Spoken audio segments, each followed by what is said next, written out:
Materi administrasi kepegawaian, kepemimpinan dan struktur organisasi.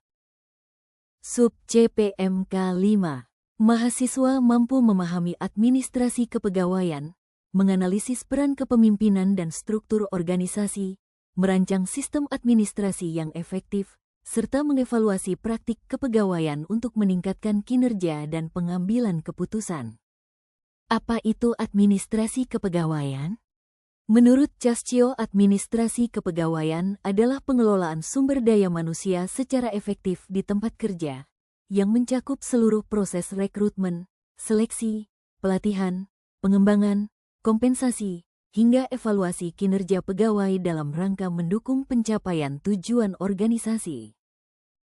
Fungsi administrasi kepegawaian. Menurut Gary Dessler, dalam bukunya Human Resource Management, 2017, Dessler menyebut fungsi-fungsi berikut.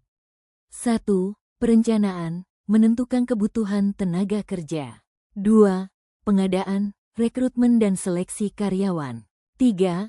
Pengembangan, pelatihan dan pengembangan karyawan. 4.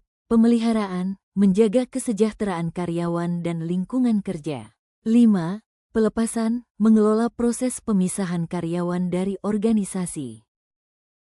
Prinsip-prinsip administrasi kepegawaian. Menurut Mathis, R.L., dan Jackson, J.H. 1, keadilan, menjamin perlakuan yang sama bagi semua karyawan. 2. Transparansi, mengedepankan keterbukaan dalam proses administrasi. 3. Akuntabilitas, setiap tindakan dalam administrasi kepegawaian dapat dipertanggungjawabkan. 4. Kepatuhan, mematuhi hukum dan peraturan ketenagakerjaan. Pengertian kepemimpinan. Definisi, kepemimpinan adalah proses mempengaruhi dan mengarahkan individu atau kelompok untuk mencapai tujuan bersama. Nordhaus, P.G. 2018. Elemen utama, pengaruh, kemampuan untuk memengaruhi orang lain. Visi, memiliki gambaran jelas tentang tujuan dan arah. Motivasi, menginspirasi dan memotivasi orang lain untuk bekerja menuju tujuan. Gaya kepemimpinan. Menurut Daniel Goleman, seorang ahli kecerdasan emosional, dalam artikelnya berjudul Leadership That Gets Results, Harvard Business Review, 2000. Gaya kepemimpinan ada 3. Otoriter, pengambilan keputusan terpusat, sedikit partisipasi dari anggota tim. Demokratis, melibatkan anggota tim dalam proses pengambilan keputusan. Laissez-faire, memberikan kebebasan penuh kepada anggota tim untuk mengambil keputusan. Karakteristik pemimpin efektif. 1. Komunikasi, kemampuan untuk menyampaikan informasi dan mendengarkan umpan balik. 2. Empati, memahami dan merasakan kebutuhan anggota tim. 3. Keterampilan pengambilan keputusan, memilih tindakan yang tepat dalam situasi yang kompleks. Pengertian struktur organisasi. Menurut Robbins dan Coulter, 2020, dalam buku mereka, Management, 14th edition, struktur organisasi didefinisikan sebagai kerangka yang menentukan bagaimana tugas dibagi, sumber daya dikelola, dan komunikasi diarahkan dalam suatu organisasi. Fungsi utama. 1. Mengatur alur kerja dan tanggung jawab. 2. Mengoptimalkan komunikasi antar bagian. 3. Mendorong efektivitas pencapaian tujuan organisasi. Jenis-jenis struktur organisasi. 1. Struktur fungsional, mengelompokkan karyawan berdasarkan fungsi atau keahlian, misalnya, pemasaran, keuangan. 2. Struktur divisional, mengelompokkan berdasarkan produk, wilayah, atau pelanggan. 3. Struktur matriks, menggabungkan struktur fungsional dan divisional, karyawan memiliki lebih dari satu atasan. 4. Struktur jaringan, menggunakan sumber daya dari luar organisasi untuk mendukung fungsinya, outsourcing. Pentingnya evaluasi praktik kepegawaian. Valuasi praktik kepegawaian adalah proses mengukur efektivitas dan efisiensi sistem dan kebijakan kepegawaian dalam organisasi. Tujuan utama. 1. Menilai apakah kebijakan SDM mendukung pencapaian tujuan organisasi. 2. mengidentifikasi kekuatan dan kelemahan dalam praktik kepegawaian. 3. Mendukung pengambilan keputusan berbasis data untuk peningkatan berkelanjutan. Langkah-langkah evaluasi praktik kepegawaian. Pengumpulan data. Menggunakan survei, wawancara, dan analisis kinerja untuk mendapatkan data terkait kepuasan karyawan, produktivitas, dan retensi. 2. Analisis data. Memeriksa pola dan mengidentifikasi area perbaikan dalam sistem kepegawaian.